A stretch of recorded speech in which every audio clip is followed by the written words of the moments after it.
disqualified from the GOAT conversation because he lost to No. Not only that, the meat.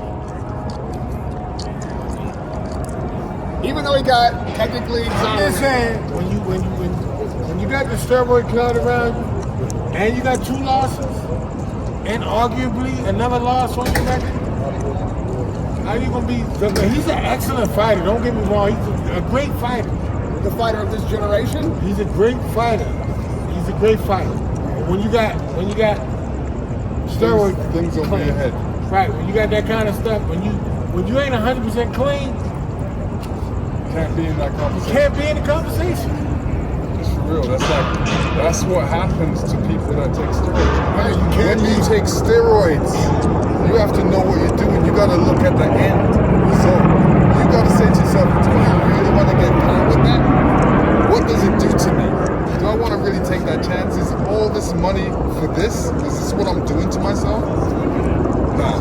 You got a 6-month suspension.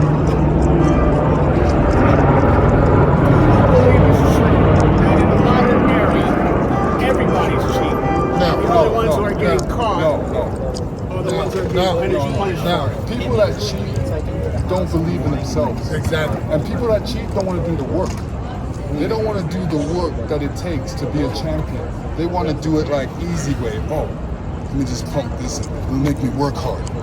And your brain has to make you work hard. That's what makes you work hard. Don't take a pill or a shot to make you work hard. And at the end of the day, you see, when I was boxing guys that were on steroids, I didn't care. You know why? Because nothing protects this. Steroids don't protect this. It just takes this one right here, and they're done. And then if you're on steroids again, and I'm hitting you to the body, you ain't gonna take it. So you have all those things. We know your secret. We know what to do. I knew what to do when I boxed a couple of guys that were on steroids. You knew they were on steroids. Probably could improve. Absolutely. Well, this is an issue we're gonna have until the punishment and the crime is like the punishment got to fit the crime. Until they start, this is what I think they should do, right? I think whenever you're in a championship fight, you should get 20% of your purse until all the testing comes back. And if it comes back, you're dirty, you pop dirty, half should go to commission, half should go to the fighter. No, commission. Man, they gonna get there. They're gonna get there. So until you and then you should have a 2 or 3 year ban, right? Where you don't get no money. So now your whole team gonna make sure you're steroid free, because that 20%, if they getting a percentage of the 20%, that's not what they signed up for, right? So if you hit them in the pocket, first of all, they will stop. You hit them in the pocket, and then you give them a 2-year ban, 3-year ban, because what people don't understand, this is attempted murder. This is attempted murder. When you go in there and weaponize yourself to a degree where you can actually kill, you can kill somebody without it. But you want to do more to hurt somebody. This somebody's father. This somebody's son. This somebody's brother. You know what I'm saying? So why would you go in there and try to hurt somebody? You go in there to hurt them.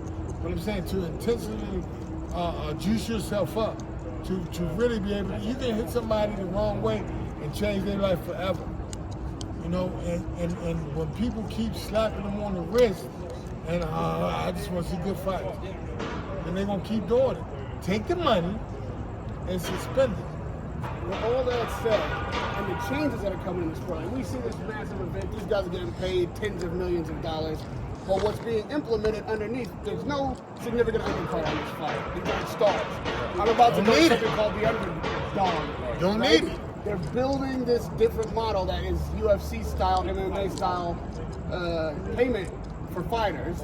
And they're looking to repeal the Ali Act, which you both fought under, which should have protected you. What do you think about the change in the business of boxing in that regard? I just got two. You want to go first? No, I was just gonna say that part of the boxing business really should belong to the manager. The manager needs to fight for the fighter, so the fighter gets the right money. Simple as that. Nowadays, But once the manager is your promoter, which is essentially what the Ali Act prevents from being the case, so you're not going to get the right money if your manager's in bed with your promoter or is even the same guy. Right. Is that happening now? Yeah, it's happening with Al Heyman. But he has to be an advisor because this law's in place. They're going to take this law out of that's place. just circumvention at its finest, right? So what I want to say is, Top Rank they're not going to go for that, and Al Heyman is not going to go for that. So it will be. I'm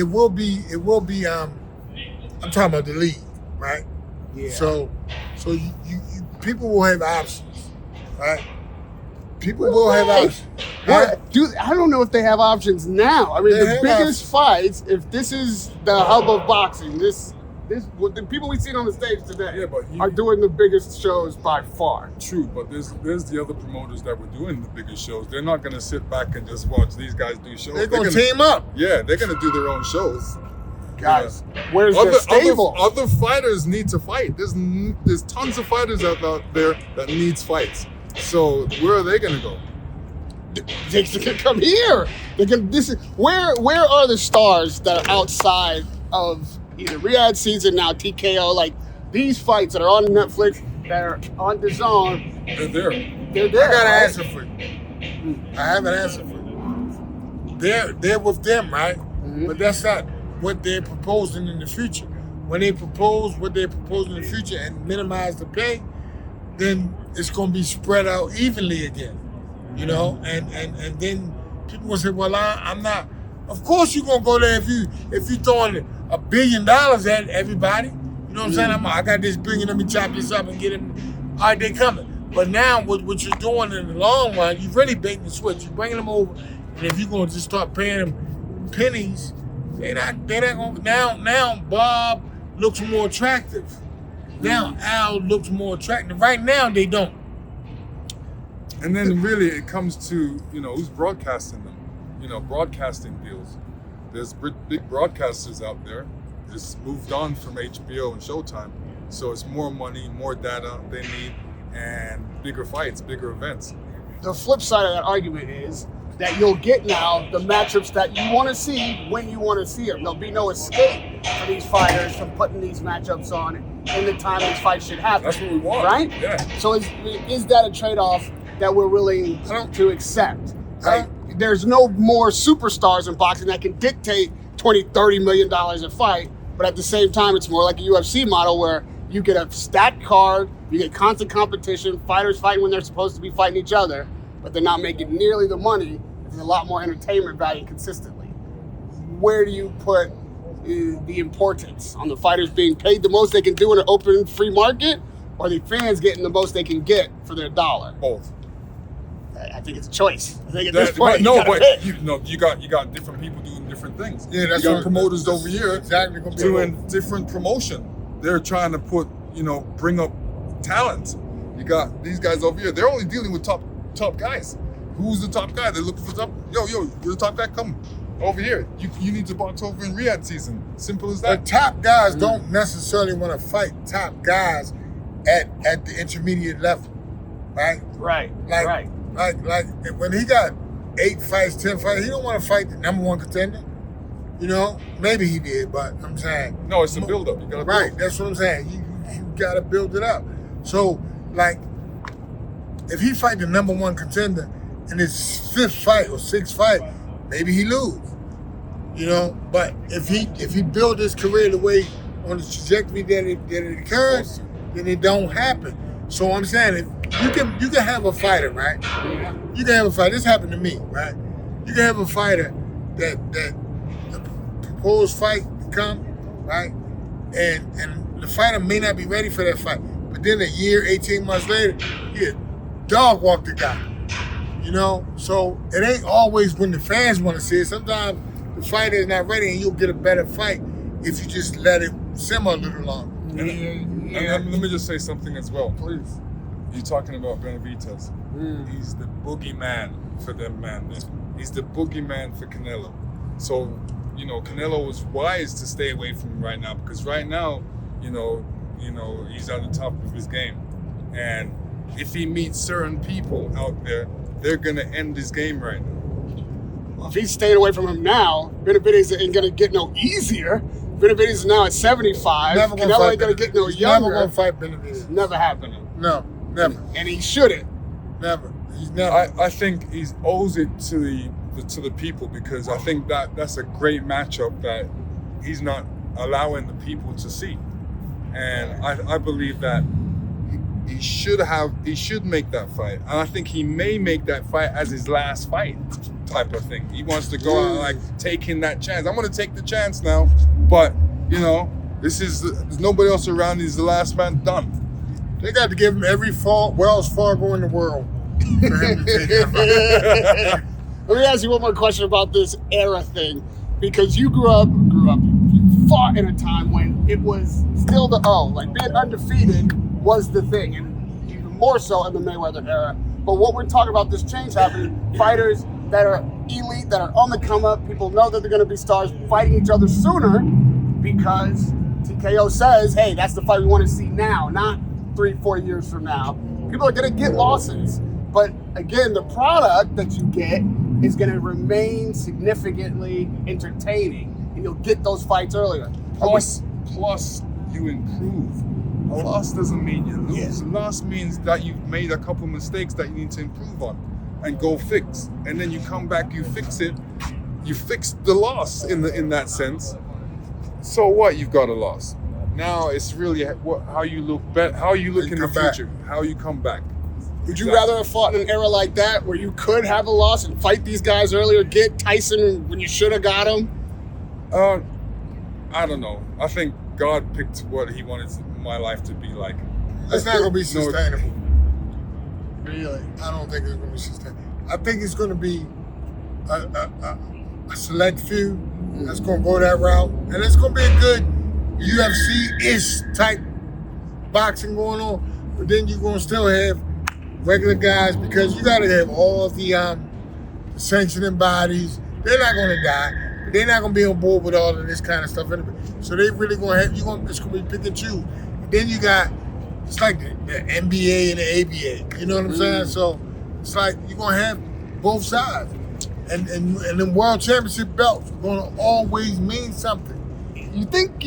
I think. I think we're going to end up more with this or like tanking Jake Paul. To get super money, they're going to have put on circus sensational. No, they won't, because it'll be. The good thing about the other fighters is that now they ain't got to compete with a whole bunch of other stuff. All this stuff is readily available to them. So now when they come, when you got two guys that's under a promotional and under the standard every way, the way we always used to boxing, they still got the belt that Lennox Lewis had. They still got the belt that Muhammad Ali had. They still had the belt that Sugar Ray Leonard had. And they can talk about that lineage. You have to remember, the league just started. It just started. But this WBC, WBO, all these guys have been around for a little while. Decades. Still remember the champions. You still got. And they want to see them. And they fascinated by the belt. And people want to come up. A lot of people say to me, I want to be WBC champion. I want to be undisputed champion like you. Yeah. Why can't they? Why do we have to stop them? Is that a better system to have 4 belts, Ring Magazine in addition, or have one champion every weight class, everybody know whose it is? I would love to. It's hard to reinvent the wheel. Yeah, I would love there to be one champion for all weight classes instead of 3 different champions for different weight class for the same weight class. I think that's annoying because I hated that. I hated that when I was coming up. I was like, yo, these guys won't fight me, so I'll go fight this guy. And I go get the WBC belt. Even Riddick Bowe didn't want to fight me. Threw the belt in the garbage pan because he didn't want to fight me. Because he knew I beat him in the Olympics and he would be taking that chance. But if it was a situation where it's just one belt, everybody's looking to win that belt. Right. Now it's a situation where everybody wants that belt that Muhammad Ali had or Joe Frazier had, or different people, different stars. I think we're in a transitional phase because there's an argument for each side. Yes, the one belt. I got a better. Puts one person in charge, though. Wait a minute. Hear mine. You gotta hear my side. I'm ready. Right. So what I say is, get the guys to fight, all the champions to fight, right? Whoever the champions are, get them to fight. And when you become undisputed, you get an undisputed belt, a real undisputed belt. Mm-hmm. So now you don't have to worry about mandatory this, mandatory that, mandatory this, because you can't sustain being a 4-belt, 3-belt, making all mandatories, right? So if you got undisputed, then everybody has to do whatever they want. You know who the champion is. So it can be other champions, if you want to call them that.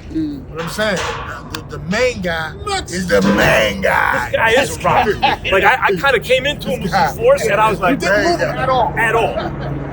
Okay, wait, Max. No, We're wait, Max. debating the No, 4-belt wait, era. Max. You gotta weigh in on this. You gotta weigh in on this. What?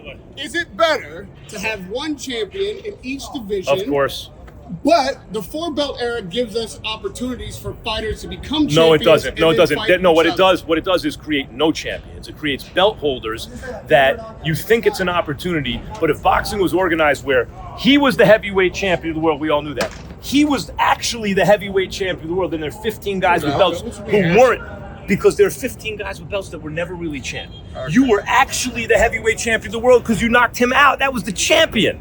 You didn't win a belt. You won the heavyweight title. You're going down in history forever. And apologies to, Greg Page and Tony Tubbs, and those guys were never champ. They had belts. You were a champ because you beat the champion of the world. There's one champion of the world, and everybody else has a belt. And so that person is the linear champion. Yes. So by the way, and I work for Ring Magazine now, but I've been saying this for 25 years. No. I recognize the ring belt, and I have for 25 years because it's legit. Their policy crowns a champion and doesn't strip them for bullshit. I mean, that's the truth. So this gives an opportunity. But imagine a sport where the number 7 contender fighting the number 10 contender is making $500,000 for that fight. You don't need a belt. And the public can follow the sport. That's 1 through 10. The thing we were debating is this, what we're expecting to be the UFC model to enter boxing. Yep. This has been the huge debate, obviously the Muhammad Ali Act, is it protecting fighters, or is it preventing us from getting the kind of matchups that we could get earlier in fighters' careers? Would you say that what sport has made more of the fights that you wanted to see in the last 10 years? Boxing or MMA? No, UFC in particular. Right, UFC. Yeah. Right. UFC is synonymous with MMA. People who don't know the difference about combat sports might refer to MMA as the UFC. Just like you might say NFL or NBA or MLB instead of football, baseball, or basketball. We want that in boxing. Believe me, you want a major league of boxing that everyone follows and understands. And it should be simple as shit. Here's the champ, here's 1 through 10, and everyone should know who they are, right? Who protects the fighters in that system? They're managers. But then their managers can be their promoters as well. Let me ask you this. If I would not be involved, I'm pro-labor. I would not be involved in something if I didn't think it was good for boxing. If you notice, I haven't done anything in a couple of years, right? We have a shot right now. We have a shot at the first ever NFL, NBA, UFC, whatever you want to call it, of boxing. And what that will mean is likely the top fighters might not make as much as they would if it was just a laissez-faire marketplace, right? If it was, Dana said, going out of business school. But the number 7 contender is going to be able to buy a house, leave some money for his kids, live well, drive a nice car, send his kids to a private school. The number 7, welterweight contender will be able to do that. Right now, half a dozen guys make all the money in boxing and everyone else has a day job. So which is better? That's what I'm saying. Forget about philosophically what in terms of the efficacy of boxing policy, what would you prefer? Do you want to see the fights that we want to see and have a lot of fighters living well? Or do you want to preserve a system that has not really worked in a long time? And for those who would say, eventually they're going to age out. Eventually they're going to age out and there'll be a new generation of fighters. And I would also say this, there are problems with every system. But my father used to tell me this, the perfect is the enemy of the good. The question is not, are there problems with this new system? The question is the new system better than the old system? So what would you prefer? You guys want business as usual? Walking down the street, does anyone know a fighter in America anymore? If you're not with Mexican or Mexican Americans, right? Right, 1 or 2 fighters they know. No one knows anybody. And by the way, no one knows Terrence Crawford. Only the athletes know Terrence Crawford. Canelo Benavidez, does it have to happen for Canelo's legacy to be cemented? It'll happen, but I believe that happens before Canelo retires. Does it have to, though, for his legacy? I told you it's gonna be his last Have fight. to. Wait, listen to someone who knows. Does it have to, Max? Listen to someone who knows. You got one of the greatest heavyweights who ever lived right By here. the way, welcome back to boxing. We needed you. We love you. We appreciate you. Thank you. Thank you. That was fantastic. Those are those moments that you work your whole life to have these casual conversations with giants and legends and Hall of Famers and undisputed heavyweight champions of the last era who know your name and respect you enough to engage in these conversations. These are the goosebump moments. Man, this is what I worked my whole life to just be a part of this community. I might even get a little teared up here. Let's go. Radio Raheem with Lennox Lewis, with Max Kellerman, with Hasim Rahman. Let's go.